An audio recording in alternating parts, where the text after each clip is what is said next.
Sanissa Samoa, bonjour. Bonjour à vous, Maury Agua. Bonjour à toutes et à tous. Il a suffi de remplacer le G par le M ou le M par le G. Par le G, voilà, c'est ça. Selon où qu'on se trouve, hein, quand on remplace le G par le M, c'est moi. Quand on remplace le M par le G, c'est vous. Donc, je rappelle aux téléspectateurs que sur le plateau, ils ont Amoa et Agua. Voilà, c'est ça. Bon, très bien. Ça rime bien aussi. Hein. Ça rime, hein? Très, très bien. Très bien. Bon, mais ça ne donne pas de l'argent. Non, l'argent viendra. L'argent viendra. Nous sommes quand même le matin, hein, il faut appeler l'argent, c'est bon. Ben, on appelle l'argent. Oui, ça viendra. Oui. Ça va donner l'argent. Ça va donner. Exactement. Alors, à la réalisation, c'est Marcel Yedo. À la prise de son, c'est bien Alain Allo, une équipe très dynamique. Et puis, à la diffusion, Martin Toinsé. De l'autre côté, le community manager, quelle que soit sa position sur la terre, il nous met en ondes, il nous met sur les plateformes. C'est bien Modeste Rondekondi. Merci pour le merveilleux travail que vous faites. Excusez-moi. Et puis, je vous retrouve Stanislas maintenant. Les journaux sont parus. Nous avons fait le tour. Et je pense que on n'a pas besoin spécifiquement d'aller choisir un journal avant de parler de l'actualité. Tout à fait. Et à 17h, passé de quelques minutes hier, donc, la Sénat a refermé ses portes. Oui, la Sénat a refermé ses portes et on a envie de croire quand même hein, que c'est peut-être la dernière fois qu'elle referme ses portes et qu'elle ne les ouvrira pas, en tout cas pas de sitôt aux potentiels candidats aux législatives de 2023, puisque, rappelons-le quand même, hein, il n'y a qu'après la phase de dépôt de candidature qui a été clôturée le mercredi, dans la nuit du mercredi 2 novembre dernier, la Sénat, après les différentes observations, analyses et examens, a donné 72 heures ouvrables à toutes les formations politiques qui voudraient présenter leur dossier de candidature, d'apporter des compléments et autres afin d'être à jour. Lesquels compléments ont été apportés et ça a été finalisé depuis hier. Et donc, quand la Sénat referme ses portes à cette étape-là, il est difficile de croire qu'elle pourrait quand même revenir en arrière dans ce processus qui est quand même très, très avancé. Ce qu'on pourrait dire et de ce que nous lisons dans les différentes parutions ce matin, eh bien, c'est qu'il y a 5 formations politiques hein, qui doivent être sur le départ, qui ont régularisé leur dossier, selon notamment le matinal qui parle hein, de ces corrections versées aux différents dossiers. Et donc, les partis politiques sont en attente du verdict final qui leur donnera quand même le cursus définitif dans le cadre de ces élections-là. Et l'autre aspect, c'est vrai que ça a beaucoup fait jaser, on en a tellement parlé, c'est la situation du parti Les Démocrates qui... Il y a une situation? Oui, le parti est en sursis, comme le titre si bien le matinal, comme le titre également Matin livre aujourd'hui. Les démocrates sont à la croisée des chemins. Est-ce que vous êtes d'accord que le rêve est brisé? Et parce que le journal écrit, Matin libre écrit, le rêve brisé de quoi? Des militants et sympathisants. Est-ce que vous y croyez? Bon, vous savez, de l'analyse et des observations que j'ai pu faire jusqu'à maintenant, on est tenté de ne pas répondre hein, par la négative quand on parle de rêve brisé au niveau des démocrates. Et même, figurez-vous, Maury Agua, jusqu'à hier, dans l'après-midi, j'ai échangé un peu avec certains membres de cette formation politique qui étaient carrément désemparés. Quelqu'un me disait carrément que, bon, voilà, c'est plié et qu'ils ont tout fait, mais qu'ils n'ont pas pu avoir gain de cause. Alors, rêve brisé, c'est possible parce que quand vous allez à une élection, il y a des étapes à franchir, il y a des dossiers à déposer. Et comme je le rappelais à une autre occasion, prenons l'exemple d'un candidat au baccalauréat. Il y a des dossiers, par exemple un acte de naissance, voilà, d'autres actes hein, qui y concourent. Et donc, quand vous déposez tous les dossiers, hormis votre acte de naissance, c'est que votre dossier n'est pas à jour. On vous demandera de faire le complément. Si vous n'arrivez pas à apporter votre acte de naissance, c'est que vous n'êtes pas qualifié pour être présenté au baccalauréat. Juste cet exemple. Oui. Et donc, pour établir la parallèle avec ce qui se passe au niveau des démocrates, c'est qu'il y a eu la question du quitus fiscal, et lequel quitus a fait l'objet de beaucoup de commentaires déjà. Figurez-vous, les démocrates qui, entre-temps, étaient déjà sortis à la veille du dépôt des dossiers pour faire une déclaration parlant de quitus fiscal et tout ce qui va avec. La réaction qui n'a pas tardé au niveau du directeur général des impôts, qui, sur la télévision nationale, avait apporté toutes les clarifications nécessaires par rapport au processus qui peut conduire à l'obtention du quitus fiscal. Et puis, dans la foulée, les démocrates sont sortis encore. Certains membres dont notre cher ami Guy Tokbe, qui, sur Facebook, en un premier temps, avait déclaré qu'il n'avait pas son quitus. Après, il a dit, oui, que c'était bon, voilà.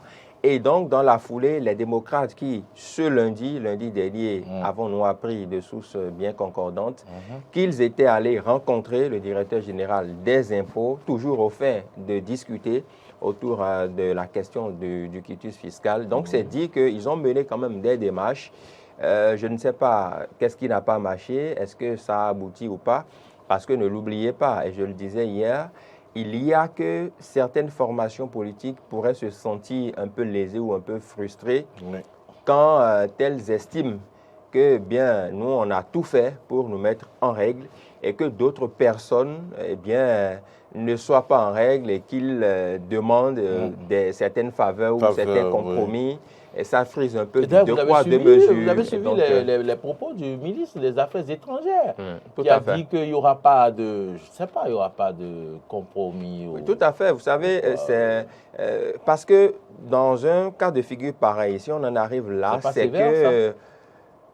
non, je ne crois pas que cela soit sévère parce que justement, vous savez, quand d'autres personnes qui sont en compétition font tout pour se mettre en règle et que vous n'arrivez pas à vous mettre en règle, c'est qu'il y a problème. 1,5 milliard en 3 jours, vous trouvez ça? Mais Mori Agua, 1,5 milliard, on ne le doit pas en 3 jours non plus. Oh oui, donc, quand on doit, c'est qu'on a eu suffisamment de temps pour être au courant de son ardoise fiscale et qu'on s'est préparé pour apurer ça. Parce que l'autre aspect également de l'analyse, c'est que quand on veut positionner des personnes, on doit être sûr de leur situation fiscale. On doit être sûr parce qu'on sait que le quitus fiscal fait partie des dossiers importants à constituer. Et donc, si Mori Agua, tête de liste dans la circonscription électorale X, n'a pas son ardoise fiscale à jour, je ne le positionne pas parce que mon dossier, je suis sûr que ça sera recalé. Donc, ça va de soi qu'on sache déjà au préalable que, eh bien, dans le courant du dépôt des dossiers, que certaines personnes ou personnalités qui n'ont pas leur dossier fiscal à jour ne soient pas autorisées à participer aux élections. Et donc, il lui fallu pour les responsables de cette formation politique et de bien d'autres aussi, de procéder à leur remplacement au préalable avant de déposer les dossiers au niveau de la Sénat. Et j'aime à donner aussi l'exemple, ce n'est pas qu'au niveau du parti Les Démocrates qu'il y a eu problème de quitus fiscal. Il y en a eu, selon les dernières confidences, il y en a eu aussi au niveau du parti UP, le Renouveau, par exemple. Il y en a eu aussi au niveau de M. Nazer Sado, au niveau de l'UDBN, qui a procédé à des compléments dans la journée d'hier. Nazer Sado, honorable député, n'a pas pu se représenter parce que son quitus fiscal, il n'a pas pu être à jour vis-à-vis du fisc. Et dans sa sortie médiatique, il a expliqué qu'ils ont participé à voter cette loi, mais qu'aujourd'hui, c'est dur de l'accepter. Et donc, ce n'est pas que dans le rang de l'opposition ou des forces de l'opposition qu'il y a eu affaire avec le quitus fiscal, mais c'est partagé par toutes les formations politiques. Et donc, le bien aurait voulu, en tout cas la bienséance aurait voulu qu'on les remplace par d'autres personnes qui avaient leurs dossiers fiscaux à jour pour que ça puisse continuer. Est-ce qu'on peut commencer par tirer les conclusions? À qui les démocrates doivent-ils s'en prendre maintenant? À eux-mêmes. Voilà. À eux-mêmes, osons le dire, parce que quand vous allez à une compétition, vous connaissez déjà les règles établies. Mori Agua, c'est un peu comme si on vous dit, avant d'être journaliste, de présenter une émission, vous devez passer par une formation. Et donc, vous ne faites pas la formation, vous voulez présenter l'émission, ce n'est pas possible. Et donc, voilà, quand il y a des préalables à une organisation et que vous ne respectez pas les préalables, vous ne pouvez pas passer. C'est aussi simple que ça. Et donc, ils doivent s'en prendre à eux-mêmes depuis le moment où ils annonçaient déjà leur candidature ou leur volonté de participer aux élections, ils le savaient déjà qu'il y aurait la question du quitus fiscal. Et donc, les probables candidats qui allaient être positionnés seraient quand même des personnes qui étaient à jour vis-à-vis du fisc. Et quand ce n'est pas le cas aujourd'hui, et qu'on fasse des négociations et des discussions, parce que je crois que la rencontre avec le directeur général des impôts lundi dernier, c'était au fin quand même de procéder à certaines négociations. Je ne sais pas ce qui en est sorti véritablement, mais si ça n'a pas marché, c'est que certainement le DGI n'a pas toutes les attitudes nécessaires pour voilà, leur accorder cela. Étant entendu aussi, je le rappelle au passage, que lors de son intervention télévisée sur la télévision nationale, le directeur général des impôts, M. Nicolas Yenoussi, rappelait que des personnalités avaient pris des engagements lors des élections précédentes, lesquels engagements n'avaient pas été respectés. Et donc, si on leur fait confiance à nouveau, ce n'est pas évident que ça soit respecté aussi. Donc, ceci mis dans cela, c'est assez difficile. Sinon, ils auraient pu être un peu plus souples avec ces personnes-là qui n'ont pas pu payer leur quitus, leur impôt. Leur impôt, c'est ce que je dis justement. C'est à cause des expériences passées, justement. Le DGI il a rappelé ça, que beaucoup de personnes ont pris des engagements qui n'ont pas été respectés.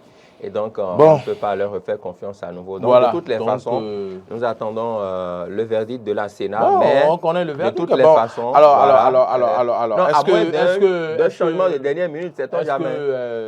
Aujourd'hui, quels sont les partis de l'opposition que nous pourrons avoir donc non, il y a les FCBE. avant, parce que vous n'êtes pas tout à fait. le président de la Sénat. Tout à fait. Bon, d'accord. On ne fait qu'analyser, vous avez raison.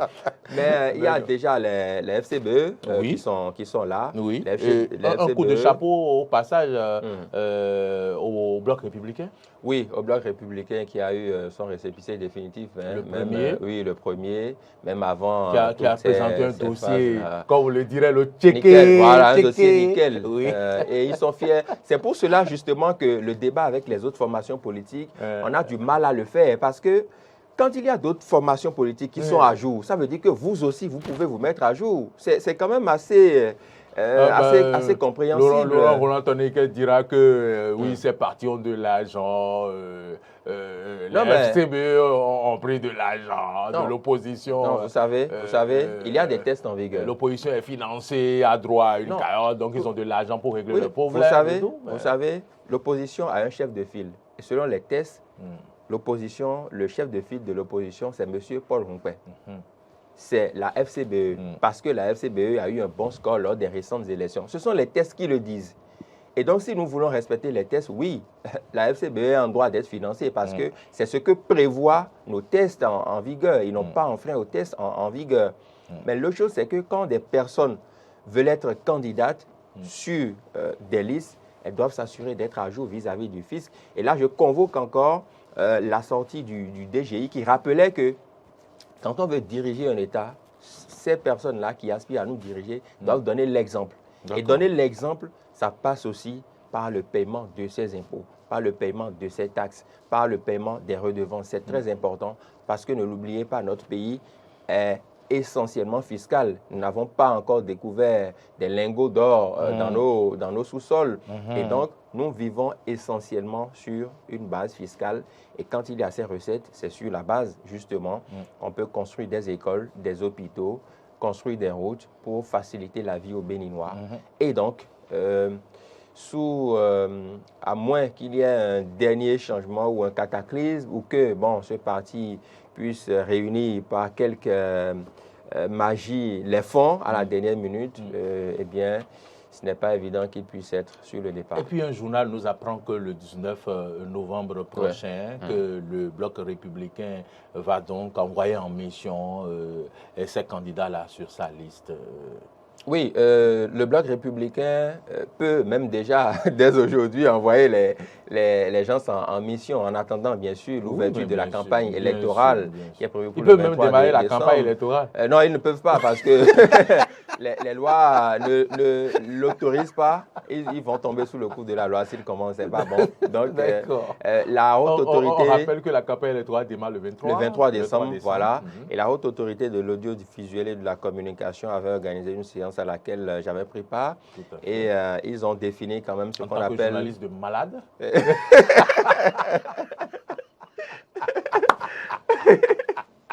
Oui, Agua. Décidément, ce matin.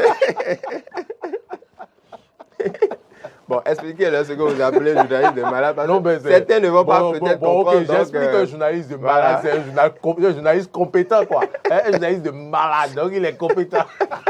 Il y a une façon de prononcer le malade, là. Tout à fait. Bon, Agua. Alors, on va continuer juste pour dire que la RAC avait défini à cette séance-là la période de pré-campagne.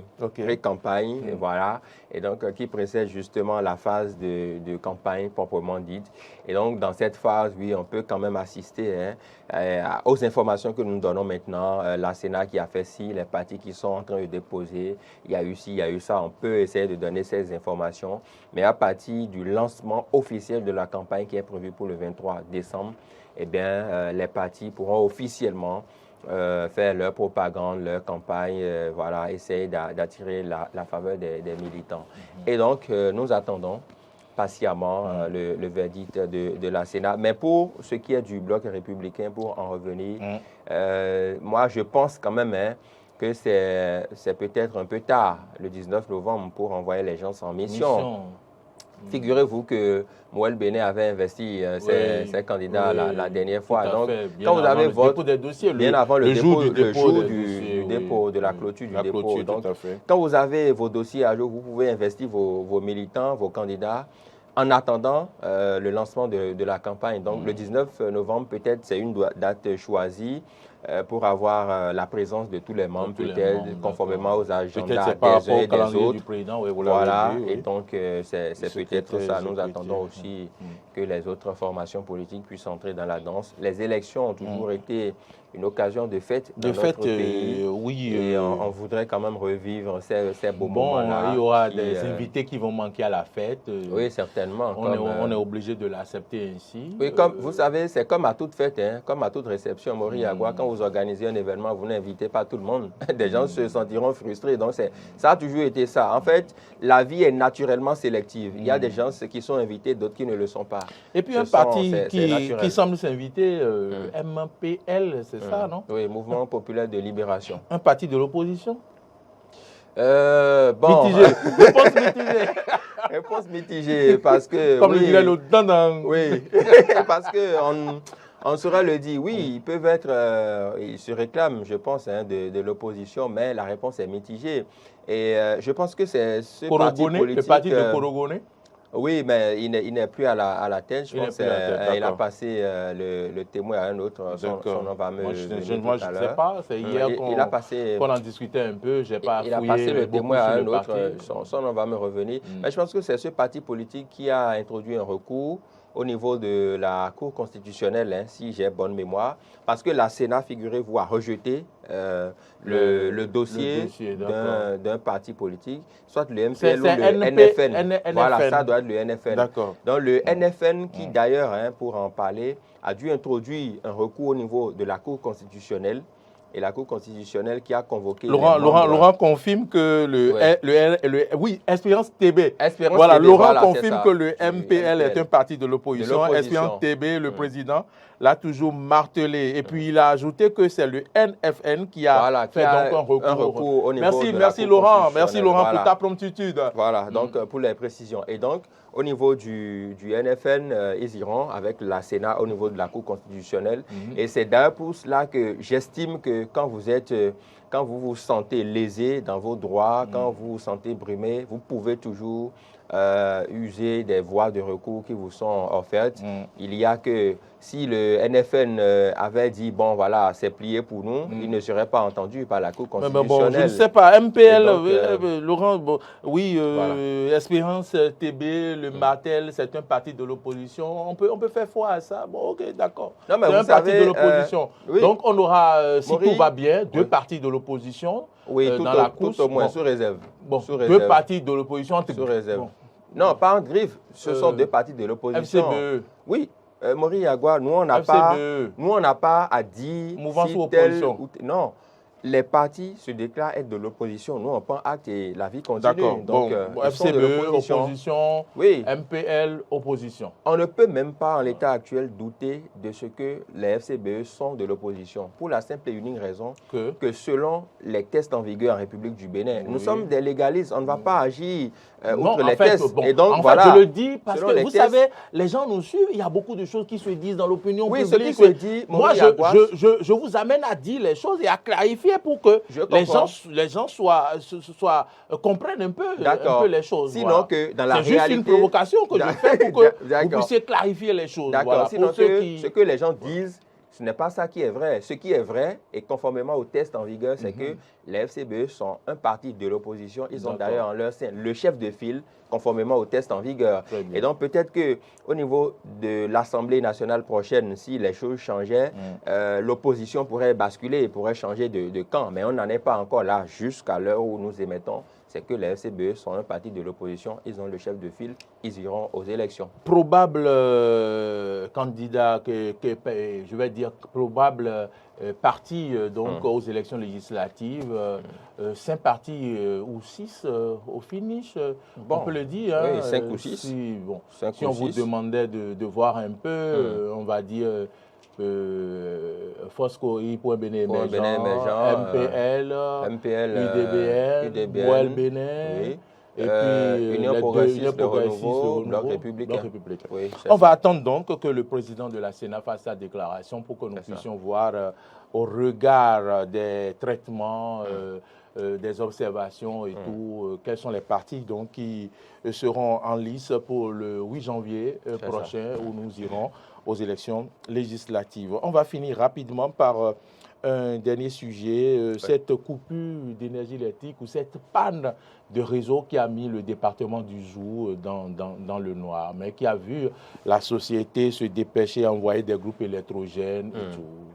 Oui, j'ai suivi un reportage hier qui nous rappelait un peu et qui donnait plus de précisions sur la descente des responsables de la Société béninoise d'énergie électrique, avec à leur tête le directeur général, M. Drazgonik. Voilà. Oui, c'est un Européen, M. Vous pouvez répéter le nom M. Drazgonik. Drazgonik. Oui, c'est ça. D'accord.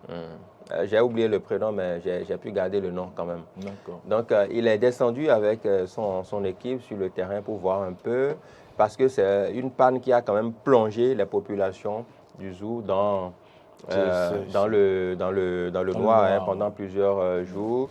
Et vous avez vu, merci à la réalisation, avec les 4 vérités, vous avez vu, c'est lui qui a l'affiche justement sur les images. Oui, c'est lui qui a celui qui est en cravate. Exactement, c'est lui, le directeur général de la SBE. Et donc, justement, ils sont allés s'enquérir de la situation et apporter des solutions plus ou moins immédiates.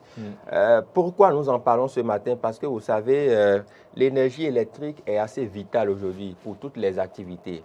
Quand vous savez que le Zou, le département du Zou, a quand même des centres de santé, il y a le CHD du Zou qui est là, il y a d'autres hôpitaux aussi qui sont là.